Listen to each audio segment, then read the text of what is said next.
안녕하세요.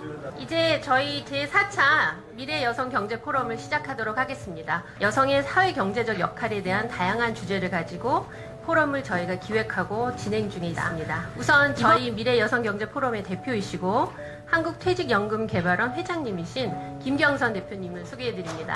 그리고 본 포럼의 공동 주최사인 한국오간원의 김소은 대표님 소개해드립니다. 다음으로 경제사회노동위원회 권기섭 위원장님 참석해 주셨습니다.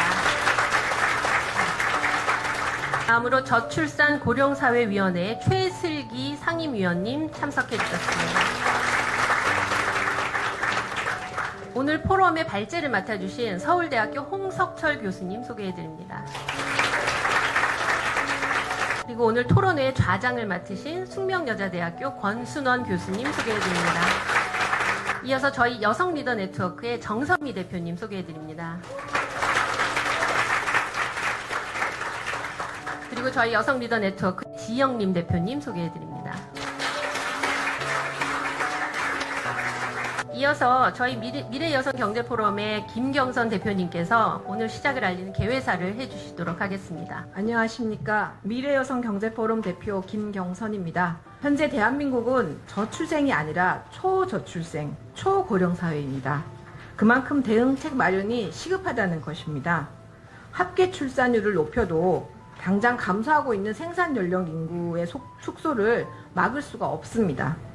이에 대한 가장 신속하고 효과적인 대응책은 여성 경활률을 선진국 수준으로 높이는 것입니다. 우리나라의 대부분의 경제 지표들이 이미 선진국 수준으로 높아졌습니다. 그런데 지속적으로 개선되지 않고 있는 것이 바로 여성 경활률입니다. 출산과 육아에 대한 부담을 엄마 아빠가 함께 나누고 사회가 함께 나눌 때 여성 고용률은 출산율과 함께 높아질 수 있습니다. 최근 저출생 문제로 시달리고 있는 우리 사회에 담비 같은 오늘 토론회가 될 수 있기를 기대합니다. 감사합니다. 한국오간원의 김소은 대표님의 환영사가 있겠습니다. 말씀 주신 것처럼 오늘 포럼은 우리 사회의 가장 시급한 과제인 이러한 그 초저출생, 초고령 사회에 대응한 어떤 해결책으로서 여성들이 건강한 일상을 유지하고 사회경제활동에 적극 참여할 수 있도록 지속가능한 방안을 모색해 보고자 이렇게 오늘 이 자리처럼 정부와 기업 그리고 학계와 이제 여러 단체들이 함께 여성의 경제활동 참가율을 높이고 고용의 질을 또 향상시키고 다양한 측면에서의 어떤 사회적인 경제적인 지원을 논의하는 이런 자리가 이제 많이 마련되고 추진되게 됨을 굉장히 기쁘게 이제 생각하고요. 오늘 포럼이 이러한 노력을 더욱 가속화하는 그런 밑거름이 되기를 기원합니다. 감사합니다. 네, 이어서 내빈 여러분의 축사가 있겠습니다. 먼저 장관급인 대통령 소속 경제사회노동위원회 위원장을 맡고 계신 권기섭 위원장님께서 축사를 해주시겠습니다. 안녕하십니까. 경제사회노동위원회 위원장 권기섭입니다. 우리 사회가 초저출생 또 초고령화 사회라는 이제 유례없는 위기에 직면을 해 있고 모든 사람들이 공통적 인식을 하고 있는 것 같습니다. 결국 다 아시겠지만 저출생 또 인구 감소 그다음에 노동력 부족이라는 이런 악순환의 고리를 끊을 수 있는 것은 결국 여성의 경제활동 참가율을 높이고 그다음에 여성 인력을 효과적으로 활용하는 것이 어떻게 보면 가장 중요한 전략이 아닐까 이렇게 생각을 합니다. 여성의 경제활동 참가율을 선진국 수준으로 높일 수 있다면 2040년대까지 생산 가능 인구의 부족과 그리고 잠재 성장력 저하를 막을 수 있다는 연구 결과도 있는 것으로 알고 있습니다. 오늘 포럼에서 여러 전문가와 관계부처들이 주신 의견과 지혜도 귀담아 듣도록 하겠습니다. 다시 한번 포럼 개최를 진심으로 축하드립니다. 감사합니다. 다음은 차관급인 대통령 직속 저출산 고령사회위원회 최슬기 상임위원님의 축사를 청해 듣도록 하겠습니다. 안녕하십니까. 여성의 일자리가 중요하고 또 한국의 이런 저출산 문제가 심각하다는 문제는 다들 이미 공감하고 있는 문제라고 생각을 합니다. 일가정 양립이라는 이슈가 정말 중요한 관건이 된다라고 생각할 수 있을 겁니다. 일과 육아는 사실 둘 다 어렵고 장기적인 과제입니다. 많은 나라가 그 어려움을 겪는 과정에서 출산율이 떨어지고 여성 고용률이 떨어지는 일을 경험했습니다. 그러다가 선진국들 중심으로 이제 출산율도 반등하고 여성 고용률도 올라갔죠. 우리나라는 지금 계속 떨어지고 있는, 이 출산율이 더 떨어질 수 있을까 싶은 정도로 좀 낮아져 있는 상황입니다. 그래서 선진국처럼 좀 힘들긴 힘들더라도 그래도 일도 할 수 있고, 또 힘들지만 또 아이도 낳을 수 있는 사회가 되려면 어떻게 해야 될 것이냐라는 것이 어떻게 보면 우리에게 지금 주어져 있는 과제라고 생각이 듭니다. 오늘 이 자리가 또 그런데 도움이 될 거라는 자리라고 생각을 하고요. 저희도 열심히 할 테니 많이 도와주시기 바랍니다. 감사합니다.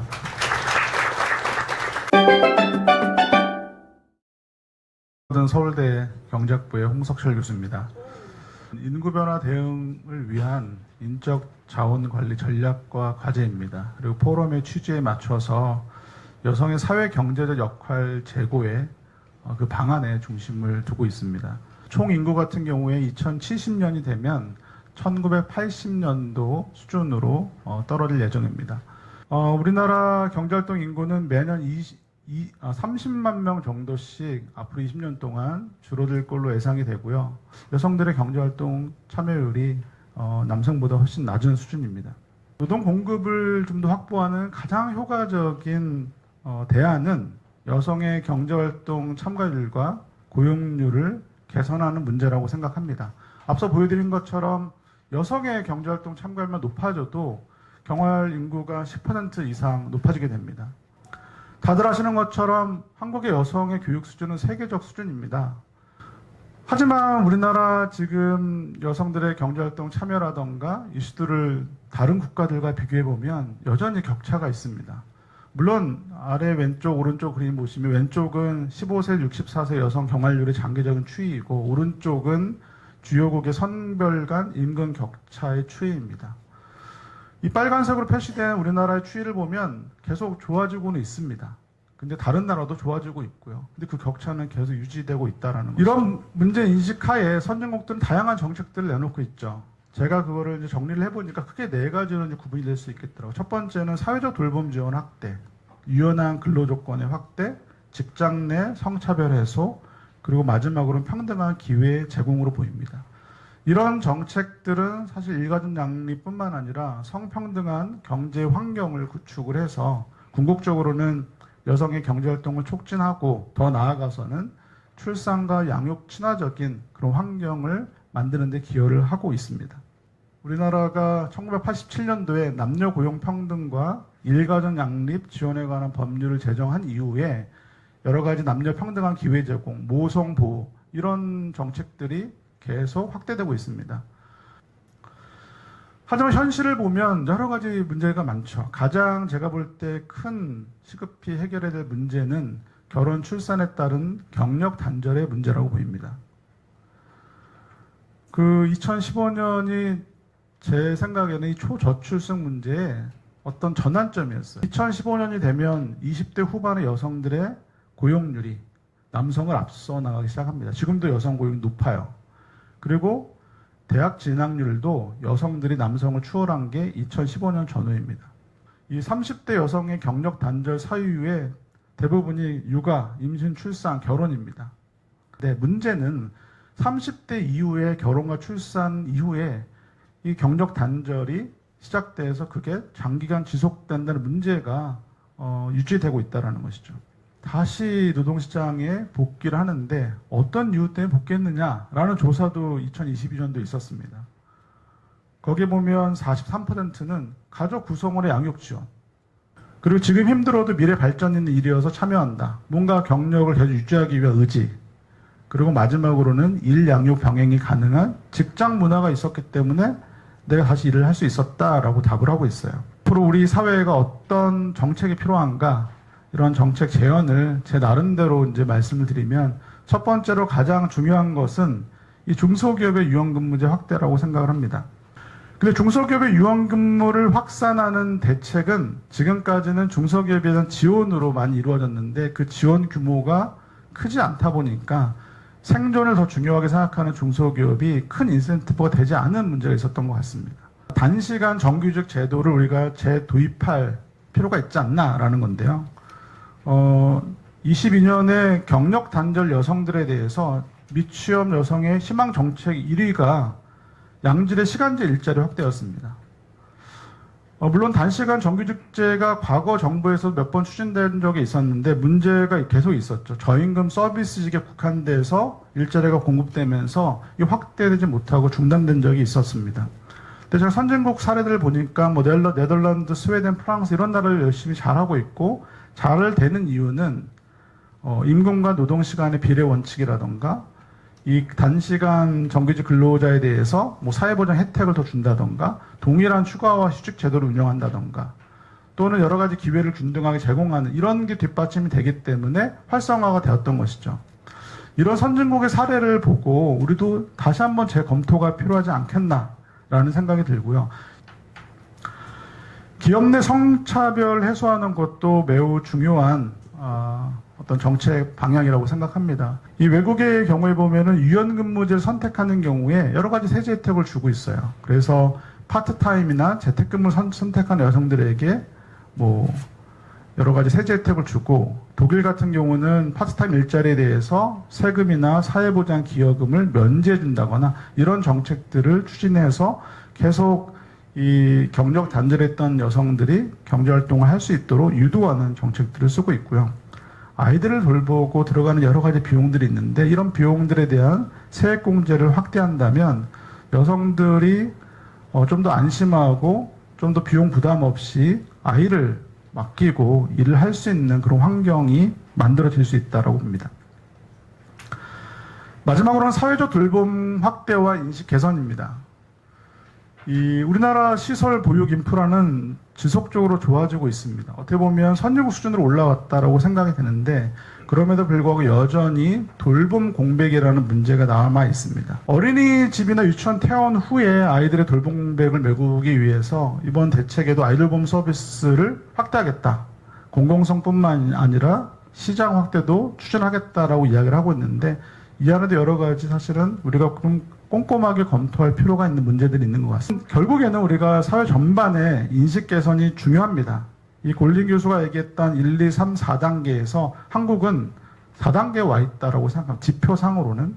하지만 우리 인식은 그 이전에 2단계나 3단계에 머물러 있지 않나라는 생각이 들고 이런 문제를 좀 더 해결하기 위해서는 사회적인 인식을 개선하고 여성의 경제활동을 위한 환경을 만들고 이런 수용성을 높이는 그런 사회 전반의 노력이 뒷받침되어야 되지 않을까 생각이 듭니다. 감사합니다.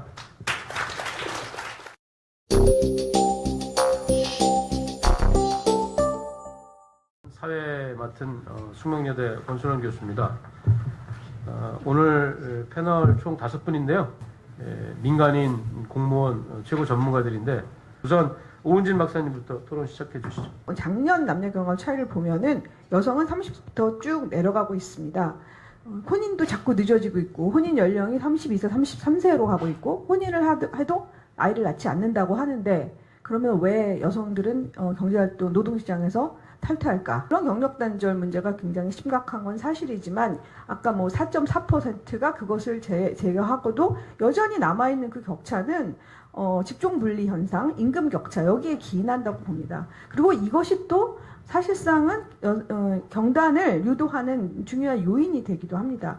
이거를 해결하기 위해서는 노동시장 전체의 변화가 필요한 거죠. 그러니까 여성 경제활동 참여를 확성하기 위해서 여성을 대상으로 하는 정책만 해서는 해결이 되지가 않습니다. 전반적인 구조를 바꾸는 정책이 선행되어야 한다고 생각하는데 그리고 더 심각한 것은 결혼을 하지 않는다는 데 있다라고 볼 수 있습니다. 그런데 결혼을 왜 안 할까라는 건 여러 요인이 있지만 저희는 뭐 아이 키우기 힘들어서 뭐 결혼하면 여러 가지 있어서라고도 있지만 제가 이제 인터뷰를 해서 보면은 사실 청년층이 자녀를 낳고 키우는 것에 대해서 굉장히 무지합니다. 그래서 저는 이 부분에 대해서는 부모 교육이 좀 지금보다는 더 강하게 들어가야 된다는 생각이 들고요. 제도 있고 인센티브도 있었습니다. 그런데 이게 동시에 같은 힘으로 정책이 이루어져야 되지 이게 한 가지만 이루어져서는 이렇게 밸런스가 딱 유지가 돼야지 이게 어디에 더 치우쳐져서는 더 힘을 갖기는 어렵다. 중소기업 관련해서 이제 홍 교수님이 유연근무제 여러 가지 해야 된다라고 했는데 다른 선진국에 비해서 특이합니다. 대기업과 원하청 관계로 구조가 되어 있거든요.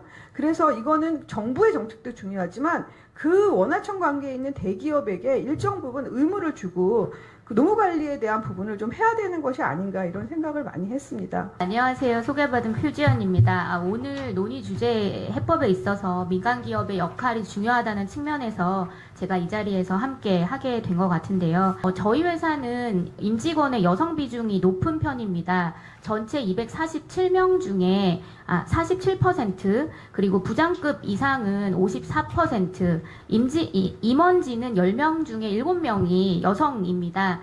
여성 경력 유지의 핵심은 근무 환경의 유연성이라고 생각합니다. 저희 회사는 선택근로 시간제도를 운영하고 주 2회까지 재택근무를 하고 있습니다. 중요한 것은 개인의 라이프 사이클이나 가치관, 다양성을 존중한다는 그런 인식, 그리고 수평적이고 포용적인 문화를 직장 내에서 또 더 나아가서는 사회 전반적으로 만드는 것이 중요하다. 그래야만 제도가 효과를 발휘할 수 있다라고 생각이 들고요. 출산 육아라는 이 특정 시기에만 국한하는 것이 아니라 전 생애주기 관점에서 촘촘히 살펴보고 지원책을 마련할 필요가 있다고 생각하고요. 또 이에 대한 사회 문화적 이해와 인식 개선도 필요할 것 같습니다. 현재 주요 선진국들에서는 이미 이러한 관점에서 여성 건강 증진과 성별 불평등 해소를 위해서 국가 차원의 전략을 세워나가고 있는 것으로 알고 있습니다. 우리나라도 초저출생을 극복하고 초고령화 사회에 대응하기 위한 정책 전략에 이러한 관점이 반영될 필요가 있다라는 말씀을 드리면서 마치도록 하겠습니다. 네, 감사합니다. 고맙습니다. 네, 한국은행 조사국의 531 팀장입니다. 오늘 우리나라에서 노동 공급을 꾸준히 추가로 할 수 있는 영역은 이제 여성밖에 없는데, 하지만은 어떤 팬데믹이 또 여성 노동 공급을 증가시킨 어떤 트리거로 좀 작용한 측면이 있지 않을까.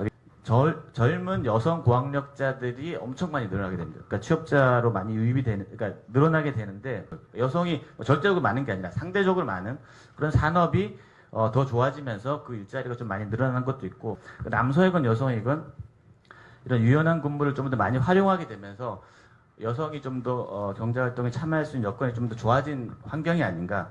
AI에 얼마나 노출되어 있냐, 그러니까 AI로 대체될 가능성이 높은 일자리가 얼마나 많으냐. 기본적으로 여성이 더 많습니다.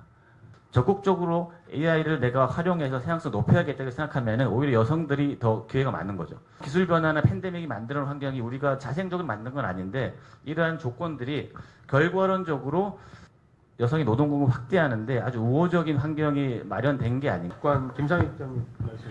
네, 저부터 하겠습니다. 아시겠지만 6월 달에 저출생 추세 반등을 위한 대책을 발표했었습니다. 그때 그 핵심적인 그 분야가 일가정 양립, 주거, 돌봄 양육 이 파트인데요. 그러니까 여기에서도 이제 일가정 양립이 핵심으로 들어와 있죠. 관련 정책들 고용부에서 쭉 해오고 있고, 사실은 이 저출생을 포함한 인구 이 정책들을 저출산 고령사회위원회에서 위원회 형태로 끌고 왔었는데, 이게 그 권한이 없는 자문기구다 보니까 사실은 한계가 많이 노정이 됐고, 그러면서 늘 언론에서 비판하는 게 뭐 얼마 기간 동안 380조나 부었다는데 효과는 없다, 여전히 대책은 백화점식으로 나열된다, 이런 지적들이 있어 왔습니다.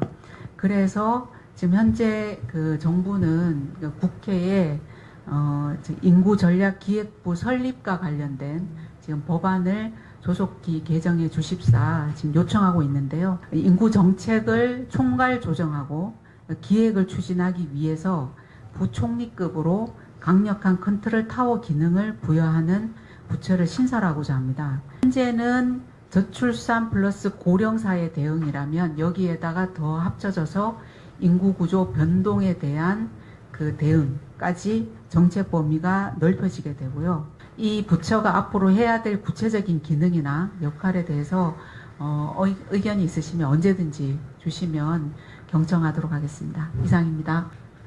장중서 단장님이 오셨는데, 중소기업은 거의 모르더라고요, 사실은요. 그래서 특히 그 중소기업을 사실 이런 제도를 이식하고 좀 확산시켜 나가려면 중소기업 사업주하고 이 제도를 쓰는 거에 대한 이해관계가 일치해야 되는데, 중소기업 사업주는 사실 이런 제도를 활용하는 거를 거의 비용이라고 인식하지 베네피시라고는 전혀 인식하지 못했던 게 현재까지 현실입니다. 이게요. 현장에 돌아다니면서 이 제도들을 실질적으로 활용할 수 있게 저희가 도와주고 있어요. 그래서 지금까지 실적을 보면은 한 7월 말 기준이긴 한데 한 600여 개 이상 기업이 지금 신청을 한 상황이고, 저희가 지금 거기 가가지고 지금 뭐가 부족한지 또 뭐가 필요한지에 대해서 주로 얘기를 좀 나누고 있어요. 연말에쯤 되면은 아마 성과가 좀 나올 것 같아요. 그래서 이 중소기업 중에 저희가 변화하는 기업의 우수 사례를 좀 모아서 다시 컨퍼런스도 하고 그다음에 그걸 널리 좀 알리려고 하거든요. 추구하는 거는 한 50인에서 100인 사이, 그러니까 뭐 아주 작아서 좀 열악한데도 안 되지만 어느 정도 좀 따라갈 수 있는 기업들을 좀 발굴해가지고 아까 말씀드렸다시피 지원금도 활용하고 그다음에 일가족 양립 시스템을 구축하기 위한 취업규칙 개정 등 그런 시스템도 구축하고 이런 사례들을 발굴을 해가지고 우리 옆에 있는 중소기업이 한다, 따라 우리도 충분히 할 수 있다, 이런 좀 자신감을 심어주기 위해서 저희가 좀 노력을 하고 있습니다. 진짜 성장과 개혁이 선순환되는 그런 토대가 만들어졌으면 좋겠습니다. 오늘 토론회 모두 마치도록 하겠습니다. 수고하셨습니다.